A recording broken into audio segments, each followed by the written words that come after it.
Anyone who spends any time online reading will quickly realize that illiteracy is rampant among the adult population. I mean, seriously. Take a look at your stream on social media to see a veritable flood of examples. If you haven't noticed it, you are likely one of those whose writing is so pathetic. I know as a professional writer and editor that I may seem biased toward the literate. I do, in fact, prefer to read social posts and other material that can actually be understood. But the fact is that even many professional writers lack some skills that were basic English during the middle school grades, at least when I was in school, oh so long ago. Perhaps the reason for this is that these once important writing skills are no longer emphasized, dumbing down the generations. Not so long ago, I worked in education, first working with middle school students who struggled with math, and later as a writing coach for 6th to 8th grades. I witnessed firsthand as spelling, punctuation, and grammar were hardly mentioned in the classroom or when reviewing writing assignments. A current English teacher who is an exceptional writer himself verified that spelling and punctuation skills are not priority standards that English teachers are told to emphasize. Thankfully, he and a few other worthy colleagues do, in fact, place a higher priority on these basic writing skills. But what about the vast majority of school-aged kids who turn in writing assignments using texting language with almost no punctuation? I shudder to imagine what the future holds when these students enter the real world and must communicate in writing. Writing errors make you appear unintelligent. As a digital copywriter and editor, I read more than most, especially online copy. Many times what I read, or struggle to read, sends a shudder down my spine. Before you simply write me off as a literary snob, hear me out. And I know that when your writing is the first impression, if it is filled with misspelled words, incorrect punctuation, and the like, you appear unintelligent. Your writing makes you look stupid. Now you and I both also know that many of our acquaintances, friends, and family are anything but stupid. Maybe you consider yourself to be of above average intelligence. You may be, and your friends are, experts in their field of endeavor, widely recognized as being at the top in some industry. A conversation with you or these people is all it takes to know that you and they are at least somewhat, if not highly, intelligent. But your or their writing skills are lacking. Common mistakes in writing.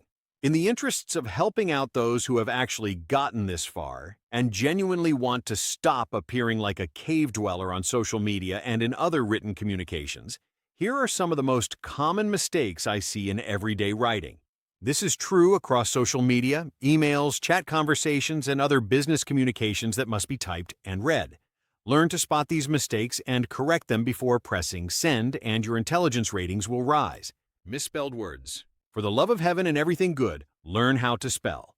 Most online platforms even underline misspelled words in red to make them easy to notice and correct. Take advantage of that. Nothing is more confusing and outright dumb than just typing away and letting the letters fall where they may. Take just a bit of time and use good spelling. Correct mistakes. Refrain from using texting jargon in written communications that others will read. An occasional misspelling can be forgiven. When it is your normal mode of communication, it communicates more than you intend, and not positively. Incorrect word usage. Other problems are words that sound similar but are spelled differently and have different meanings. Most people just don't know the difference, and that makes them appear unintelligent. Here are some examples. Specific, not Pacific, that is a large ocean. Enough said. Are and our. One is an article and one is a possessive pronoun. Bear and bear. One is an animal or to carry something, the other is to be naked. Compliment and compliment. One is a nice comment, the other is a ship's crew or something that goes well with something else. Affect and effect. One is a noun that already happened. The other is the verb form that is happening or will happen. There, and there. One is a place, one is possessive, the third is a shortened version of they are.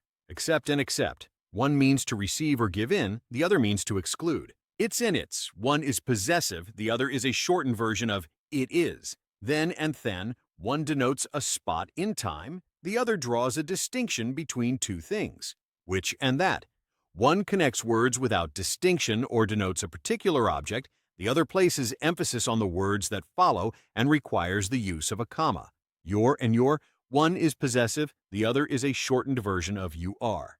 Were and we're, one denotes something in the past, the other is a shortened version of we are. Incorrect apostrophe usage. Many people have trouble correctly using the apostrophe. This important mark completely changes a word or number. You may have noticed that some of the problem words above have an apostrophe in one form or another. Here are some examples where the apostrophe matters. Examples I see often. Kits. This makes the word possessive. The kit owns something. It is the kit's words, not mine. Kits is plural, meaning more than one kit. We ordered many kits for the entire grade level. Other common examples are mothers, mothers, and mothers. Mothers is plural, more than one mother. Mothers is possessive, belonging to mother. And mothers is plural possessive, belonging to a group of mothers. 1920s, this also makes the number appear possessive, as if the year 1920 could own something. I guess one could say the 1920s fashions included Zuit suits. The correct way of referring to a period of time is to simply add an S. In the 1920s, fashions were flashy and dressy. Make a better impression with your writing. In a digital age where more people communicate through the written word than even before, your writing matters. Work emails to supervisors, clients, or colleagues, reports to customers or shareholders, written estimates for prospective jobs. All these things and more may be the first impression others have of you. What impression are you making?